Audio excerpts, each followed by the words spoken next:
You're watching First Take, presented by Bass Pro Shops. How do you disrupt Eli Manning on offense? Hit him in the mouth. The best thing for any team is to make a quarterback feel pain. You know, you got to be respectful of the other rules of the game, and honestly, you don't want to hurt anybody, but to make him feel you is to bring his eyes down, man. You don't want a good quarterback like Eli Manning looking down the field, ever. Ever, ever, ever. Greg Hardy's talking again. Last time he talked, the Cowboys weren't able to back it up with their loss to the Patriots 30-6. Should Hardy quit talking, gentlemen? Who's going here? Stephen A. Stephen A. Should he be quiet? Actually, I don't think he should. Oh. To be quite honest with Tell you, me why. I have to admit to you, you know, I consider it as disgusting as it may be. I would tell you that his words are working effectively because considering his obviously checkered past, where he was on the commissioner's exempt list after being convicted on a bench trial in North Carolina, which was because of domestic violence, ultimately appealed it, and then there was no jury trial and the case was dropped. He was still on the commissioner's exempt list. Got paid over $13 million for playing just one game, then got suspended for 10 games, got it reduced to 4, missed the first 4 games, and then came back. And as much as he annoyed and disgusted everybody, bringing up Tom Brady's wife Giselle and, you know, his sister and all of this other stuff, we found ourselves, because of it, locking in on Greg Hardy to see how he played.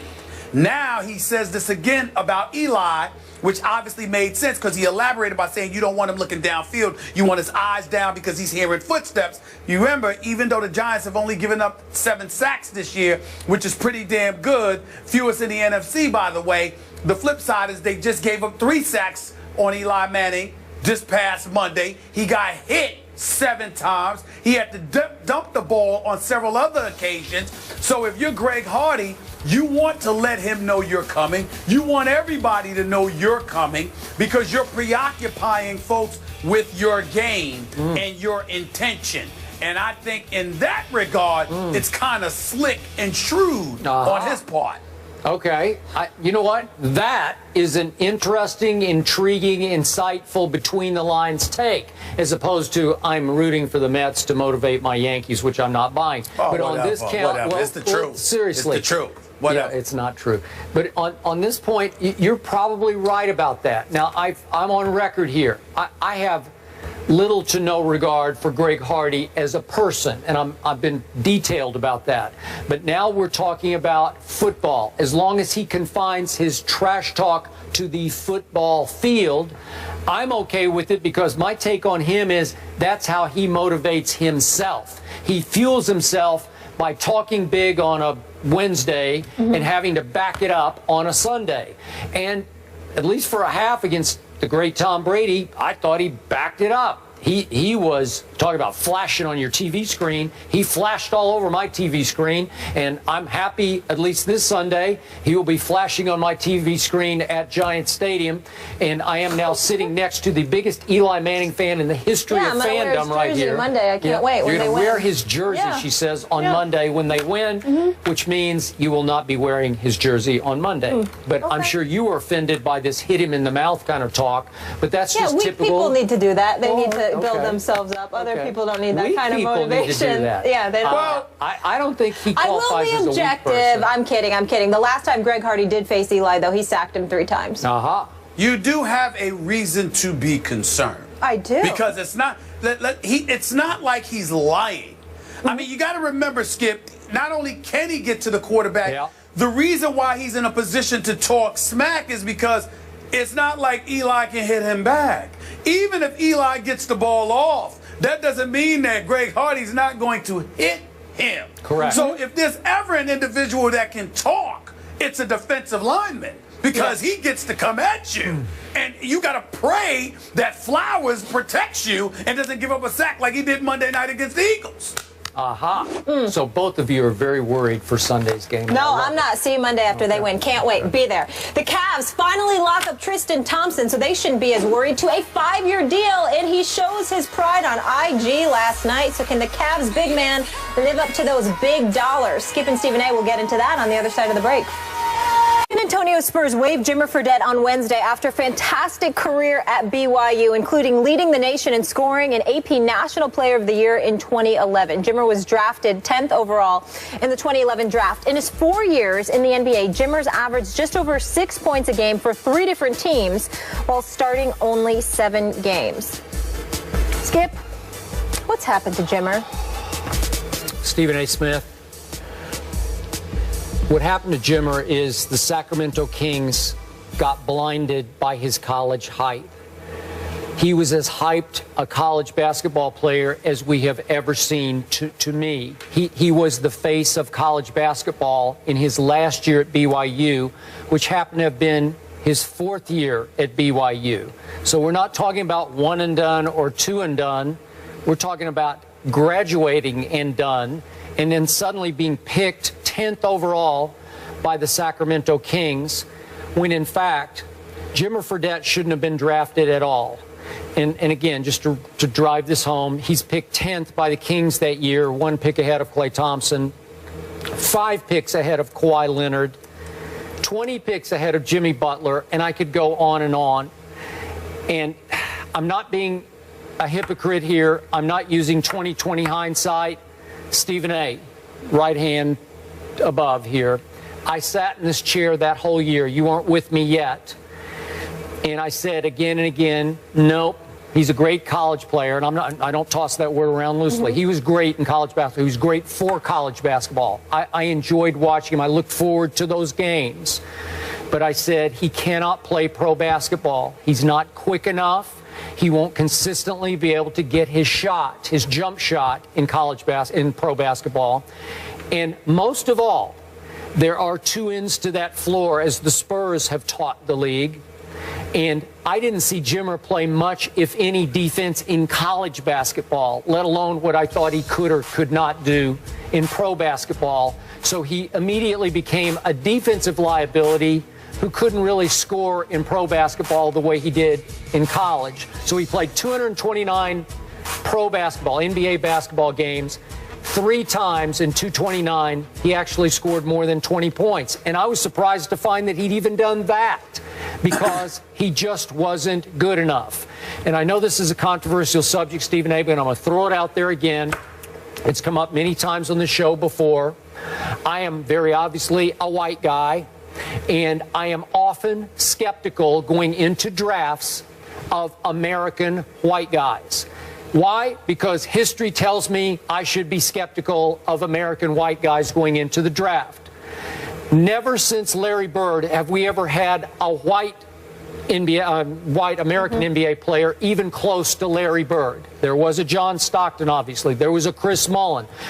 There was a Kevin McHale. These are great players, but there haven't been very many of them, and none of them was a Larry Bird.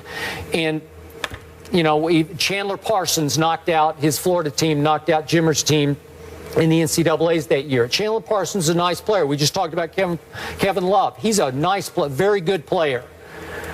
Larry Bird, no. Superstar, no. And I can give you, we don't have time to go through the reams and reams of data on this, but it's often been a bad idea, especially in the lottery, to take an American white kid. I'm just throwing it out there because history will back me up on this. And this was a classic case, as was Adam Morrison a few years before that. And I sat right in the same chair. 2006. Yeah. And I said, Adam Morrison can't play. And I know it was Adam Morrison versus J.J. Redick. And by the way, J.J. has turned into a nice NBA player. He is a starter, and he can flat out carry his weight as a shooter, and he'll play a little defense for Doc Rivers. So I get all that. But still, Jimmer was a bad idea because the Sacramento Kings bought into the hype.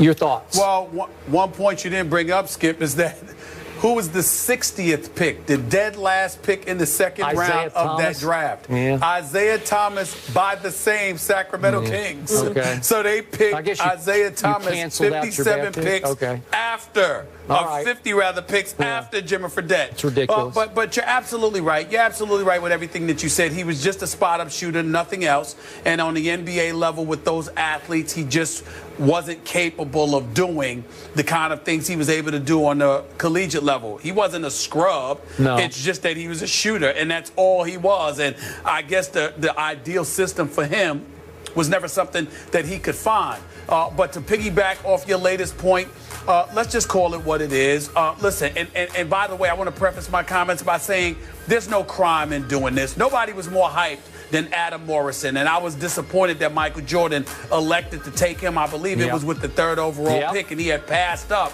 on Brandon Roy, who, by the way, if his knees never went bad, this dude would have been a star in the league. Now, Michael Jordan and folks down in Charlotte never fully acknowledged it, but obviously you thought about Adam Morrison, you thought about Charlotte being the Bible Belt, and if you had a white American star, you know, there are people, accurately or not, who are of the belief that that's going to generate a buzz, fill up seats, and ultimately allow you to monetize your product a bit better. It's just that way. We ain't going negativity. We ain't talking racism or all of this other stuff. But we live in a country that's 66% white. 13% black, about 17% Hispanic. It is the way that it is. If you can find a white star that is going to do wonders for your individual brand as a team, and it's going to do wonders for the NBA. Now, the NBA has been very adroit at globalizing its product and its brand, so you have white individuals who are essentially white European players who have been stars, and that has benefited the NBA product as well in a very huge way.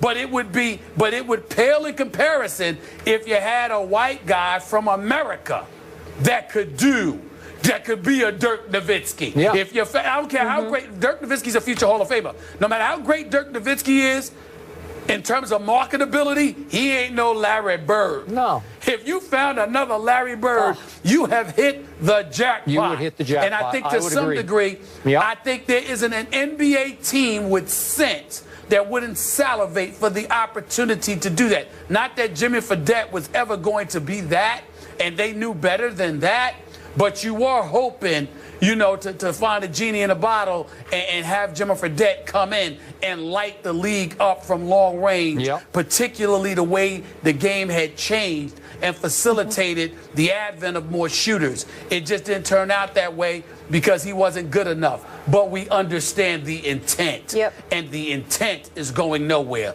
They'll still look for those kind of players in the future.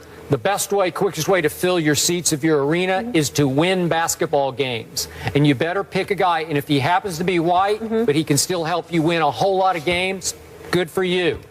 Jimmer could not help you win games. Well, you know, it's not just about winning. It's about selling. It's about selling products off the court as well. You know, that's what I'm saying. I got it. 100%. All right, moving on, guys. After vowing to get after Tom Brady last week, Greg Hardy is chirping again, and this time, oh, this one's personal for me. It's at Eli Manning. We'll tell you what he said when we return. Giants, Cowboys. Can't wait. Skip Bayless. Now it's personal. Yeah. It is. It's personal.